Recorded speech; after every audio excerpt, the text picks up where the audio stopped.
Happy Wednesday, friends. It's Pastor Rick from Metamora United Church in Metamora, Indiana. Glad you're here for our Wednesday devotion. I'm going to take a look at a couple of verses from the book of First Peter. I've been very aware of how I respond to people over the past few years. I used not to be aware of that, but I went through a lot of changes, a lot of life events that have made me aware of how I respond when people are rude or short or curt with me. And the Bible tells us a lot about that in many different places.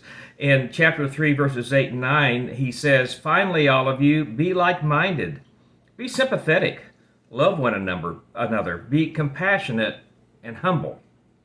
Do not repay evil with evil," oh, and this is a big one, "or insult with insult. On the contrary, repay evil with a blessing, because to this you are called, that you may inherit a blessing." The Bible is full of references of how we are to respond to people when they are less than kind to us, when they are angry with us. Proverbs tells us that a soft answer turns away wrath. The biggest thing that has helped me is when somebody is short with me or curt with me or rude with me, cuts me off in traffic. I don't know what's going on in their life.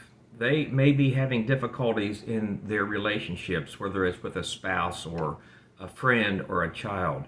Work may have been really, really stressful that day for them. Maybe they've been to the doctor and have got some bad news. People have stuff going on all the time, and it causes us to respond sometimes in ways that are less than gentle. So let me encourage you this week, if you run across somebody who is less than kind, who is rude, who is short, who is curt, don't repay an insult with an insult, but instead repay it with a blessing.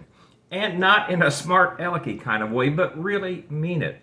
Perhaps the strongest words in the English language in regards to this situation is to let somebody know that you care about them. Ask them, "What can I do to help?" Don't repay insult with insult, but respond with a blessing. Your Wednesday devotion for this week.